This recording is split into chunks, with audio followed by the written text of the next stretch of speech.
Selamat siang. Di sini nama saya Vitalis Kurisi.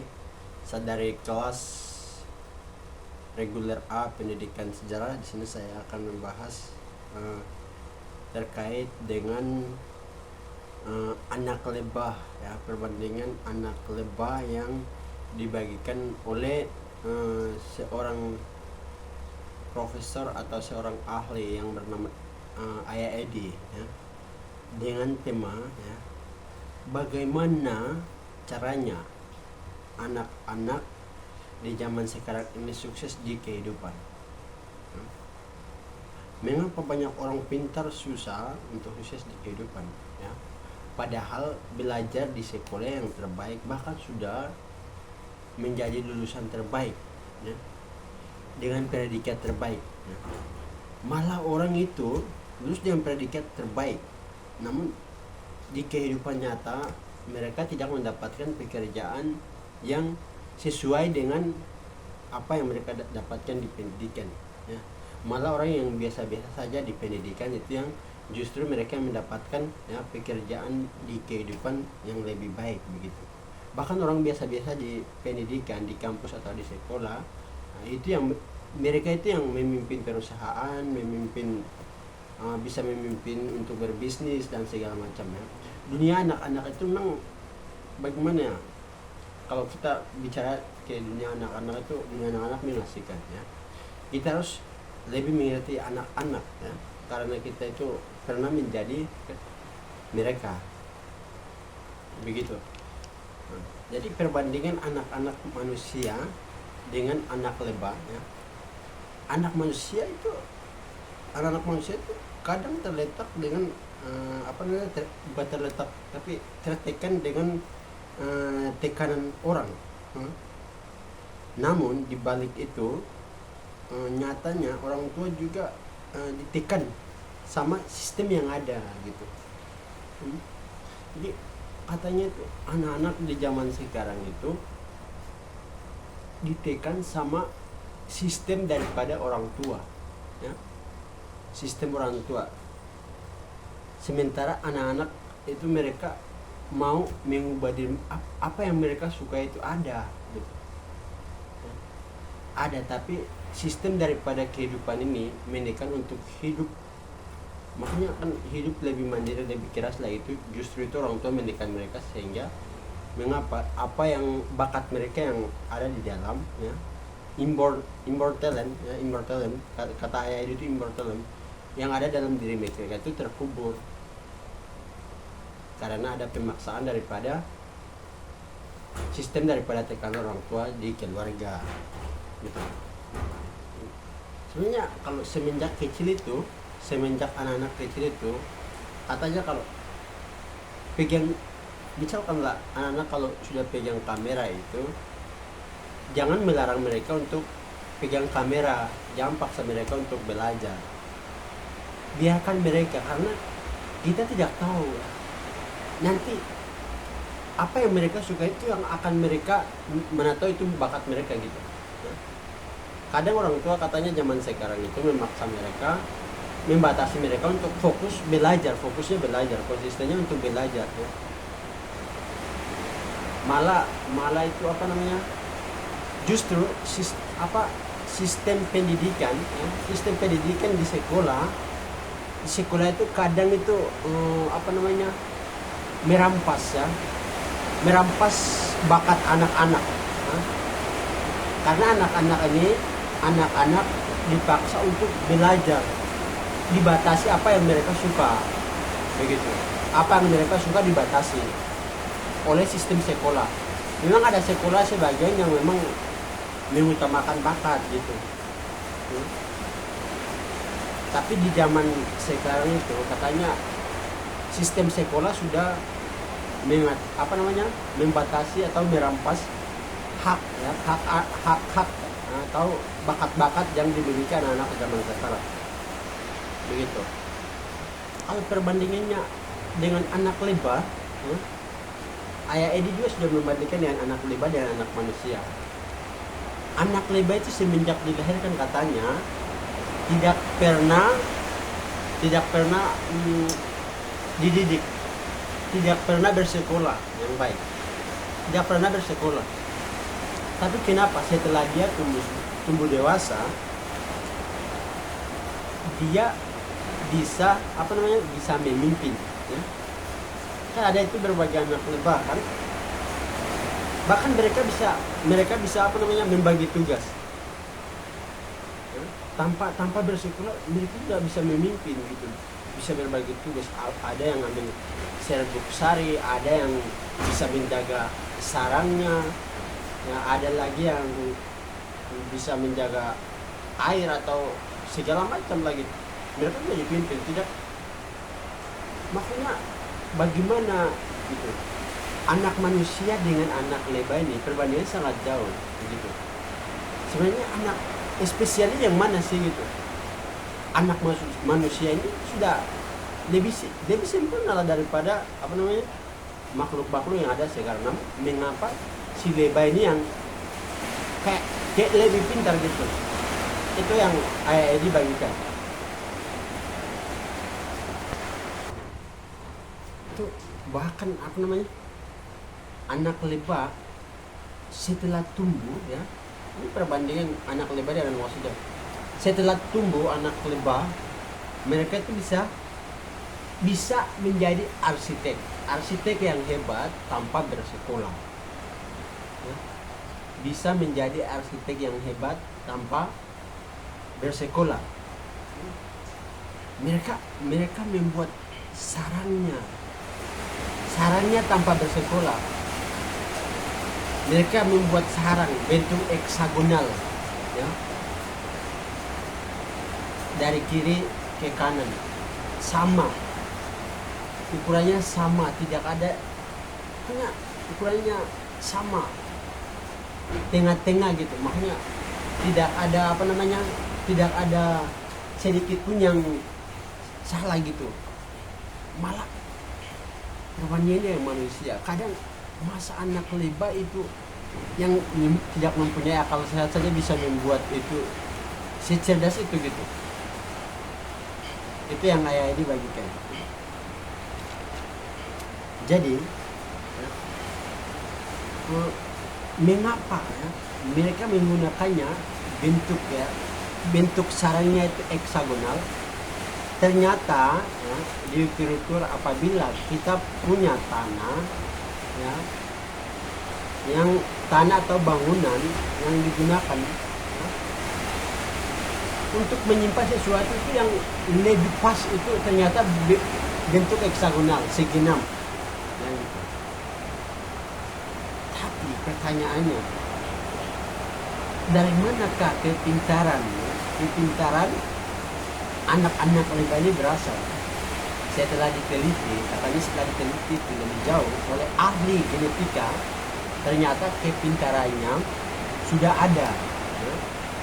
Kepintarannya sudah ada di genetiknya lebah. Dalam gennya, ya, mereka sudah tersistemik, ya, bahwa mereka besar nanti mereka mampu melakukan perbuatan sarang yang luar biasa. Muncul lagi pertanyaan. Tuhan, mengapa DNA lebah begitu rupanya? Bagaimana dengan manusia? Lebah memiliki unsur intelektual yang luar biasa untuk bekerja sama. Mereka juga punya karakter yang luar biasa. Salah satu yang bisa dilihat adalah lebah itu sangat loyal. Lebah tidak pernah, kalau diganggu sarangnya itu lebah tidak akan pernah untuk menyerang, tidak akan pernah menyerang. Bukan tidak akan, maaf salah kata, makanya kan lebah tidak akan menyerang kalau tidak diganggu. Lebah itu akan menyerang ketika diganggu. Itu karakter yang sangat luar biasa gitu.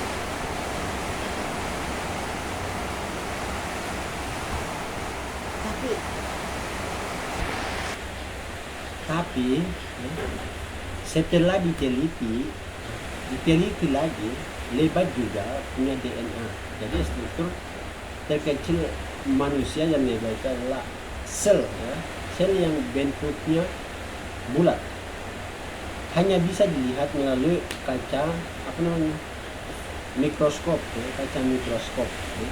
Semua lebah atau manusia itu terbentuk dari satu sel, ya, yang membelah menjadi 2, 4, 6, 8, 16 dan seterusnya.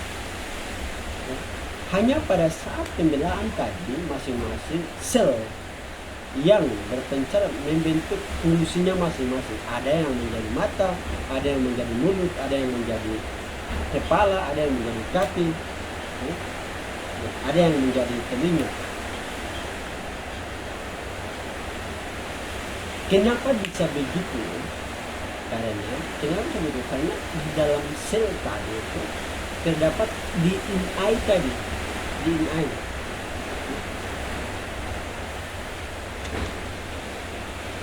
DNA sebenarnya apa sih DNA itu? DNA itu adalah serangkaian tugas atau daftar untuk memerintahkan masing-masing sel yang tadi.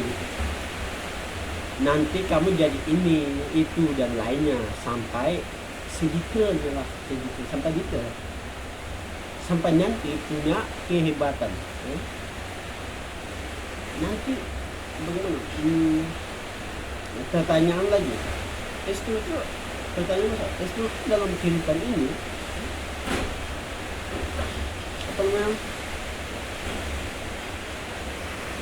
struktur dalam kehidupan ini itu kita ketahui yang paling tinggi derajat itu, yang paling mulia itu manusia. Terus bagaimana dengan DNA manusia? Apakah Tuhan mendesain DNA manusia di bawah lebah? Apakah Tuhan rancang DNA manusia itu di bawah lebah secara logika? Kalau berpikir secara logika tidak memungkinkan. Anak-anak manusia yang DNA-nya lebih tinggi, bersekolah, kecerdasannya lebih tinggi, berpendidikan, hasilnya itu jauh dan lebar, baik secara intelektual maupun karakter. Jadi ada asumsi dari anak manusia untuk manusia bahwa manusia itu bodoh dan perlu dipintarkan. Justru dalam proses pemintaran ini terjadi pembodohan. Bagaimana kita berspekulasi seperti itu? Kok sudah berpendidikan hasilnya lebih rendah dari lebah? Kok bisa? Bagaimana kita setiap lebah itu punya inborn talent, bakat yang sudah ada sejak bawaan lahir lah gitu ya, bawaan lahir. Inborn talent ini ada dua, yaitu yang pertama itu bakat yang berhubungan dengan intelektual, dan yang kedua itu yang berhubungan dengan karakter. Jadi anak lebah saja bisa menjadi arsitek yang luar biasa, apalagi anak manusia. Lebah-lebah ini tidak pernah dipaksakan, ya. Sang ratu kan, lebah ini tentunya ratu gitu, untuk mengajarkan hal-hal yang jauh dari immortalan mereka begitu. Mengapa manusia tidak melakukan itu? Lebah punya 7 struktur, bahkan manusia punya lebih, bahkan sejuta struktur, ya. Jutaan struktur. Misalkan kalau anak-anak semasa kecilnya suka bermain dengan kalajengking, biarkan. Mana tahu nanti, mana tahu mereka tumbuh jadi ahli kalajengking. Jika kita melarang mereka, malah cara berpikir anak-anak menjadi keliru. Jika anak-anak kita bersekolah, harusnya mereka lebih dari seekor lebah tadi. Jika kurang, ya, tarik, ya, katanya itu, kata ayah itu harus tarik dari sekolah itu, karena sekolah itu memberantas DNA sukses anak-anak. Anak-anak kreatif katanya itu umurnya itu 0 sampai dengan 5 tahun. Lebih 5 tahun ke atas itu dipangkas kreativitasnya oleh sistem sekolah. Anak-anak itu didesain oleh Tuhan untuk mencoba berbagai hal, dianggap berbahaya oleh orang dewasa. Contohnya, Michael Faraday itu sebelumnya itu menemukan listrik, main apa namanya, layang-layang di musim hujan di saat petir, sehingga dia tahu bahwa di benangnya itu ada petir, aliran listrik, sampai dia menemukan rumus-rumus yang positif dan negatif. Dan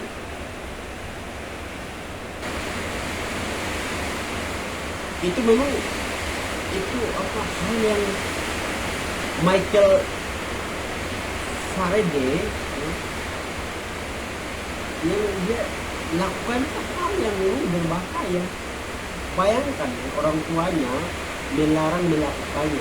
Kalau kita bilang anak kita kreatif, kita juga harus ikut kreatif. Kalau kita kalah kreatif sama anak kita tanya bagaimana bahayanya daripada hal yang kita lakukan tadi.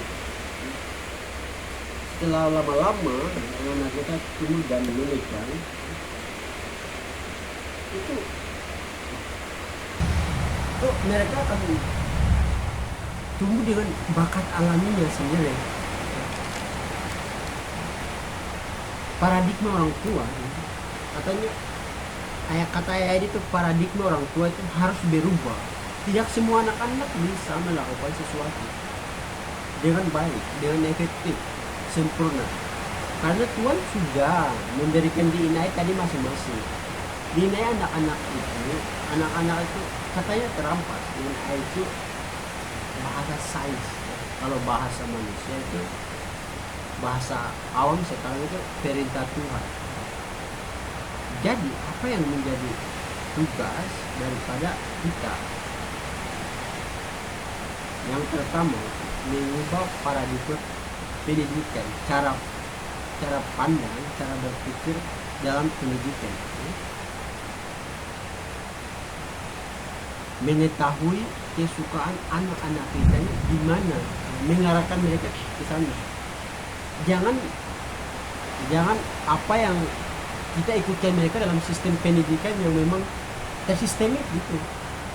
Tapi apa kita lihat apa yang mereka suka gitu.